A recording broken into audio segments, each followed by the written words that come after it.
Hey Wildlife, week 3 of distance learning already. Isn't that crazy? This week is going to cover April 13th through 17th. At this point, we've had a chance to grade your assignments for week 1. And the biggest thing I have to share with you guys is make sure you just read directions, especially since myself or Miss Cyber aren't necessarily there to explain everything or answer your questions right away. But if you do have questions, let us know. If there are links for you to click on for like help or examples, make sure you do that because we're usually providing those so that you know how we want the assignment done. And then you can get full credit for those things. So that'll be something that you notice throughout those grades a lot. Make sure you are turning things into forms. So this is a big thing that's been happening. So here's the deal, guys. If you share an assignment with Miss Seibert, I have no access to it, so I am not able to grade it. And that makes her have to go through her shared folder and send everything to me. And she has responding to about 100 emails a day right now, so like that's super inconvenient. So we're asking that you follow our directions on how to turn things in. So we've provided in every section so far. Again, still due on Friday night at midnight every week. But we've been doing Google Forms to turn things in. We moved those from the Friday day, I guess, on the plan to the turn in assignments here to help try and alleviate some of y'all's confusion on that. So these are going to open up and be a Google form. It tells you in this link right up here how to turn them in if you need help with that. But again, do not share them with Miss Cyber or with me. It keeps it all in one place if you put it into the Google form, and you're making it a lot harder on us if you're not doing that. So yeah, that can add up, you know. If you think you're that one person that doesn't need to worry about that, I guarantee the other 24 people in the class are probably thinking the same thing. So please don't be that one person or the 24 that makes us have to track down your assignments. It's not a lot of fun. So let's see. Reading directions, turn into forms. Oh, you guys are also always welcome to work ahead. You don't have to do, you know, Tuesday's assignment on Tuesday. You can do it on Monday if you want. If you want to, like this week is a bad example, we don't have a free choice Friday, but that's something that we would highly encourage you to work ahead on. On there's idea that you can go for a hike, and you never know when it's going to rain out here in the Midwest, so I would encourage you to start trying to do your assignments earlier in the week in case there are things like that, or at least take a look at them and understand like this is what I have to do. This one makes me like go outside, this one makes me stay inside, whatever that might be, because we're trying to get this class to be interactive for you, so you'll see some different types of assignments. So I think that's all of our reminders for you guys. Let's jump into the weekly plan. So our learning targets for this week are to identify non-game and game birds, and then to investigate the location of game birds.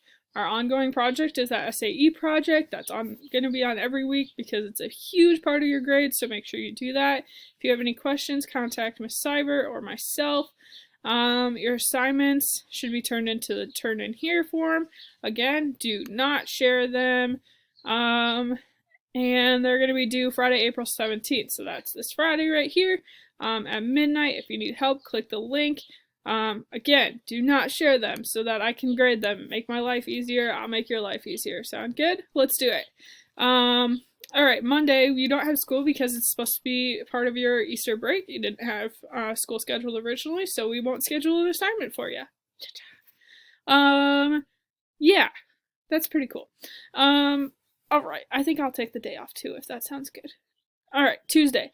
We were watching the Start Here video right now. Please make sure you continue to watch these for reminders like I started with at the beginning.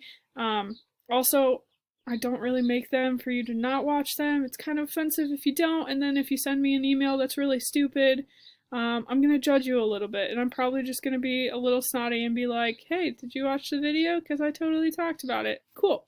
Thank you to those that are still watching. Woo! This week we're going to jump back to our animal identification and activities that we started before school got out. Your first assignment is going to be locating game birds. There's a video in this PowerPoint that tells you how to, I'll show it to you, but shows you how to do this assignment. I actually did an example, so if you want to see how to do it to get full credit, click the video right here, but that's what you're going to do for that. Minnesota border birds is your next assignment, so essentially this one's pretty easy. In my opinion, you're going to read a really, really short article that's just like, what do I need to do to start hunting game birds? So it's going to ask you a few questions from your article, a couple of things that you need to look up on your own. So 8 questions on that article, and then I'm going to have you watch part of a video. So if you click this link, I want you to skip the middle section of it, but I want you to watch the first section and the last section.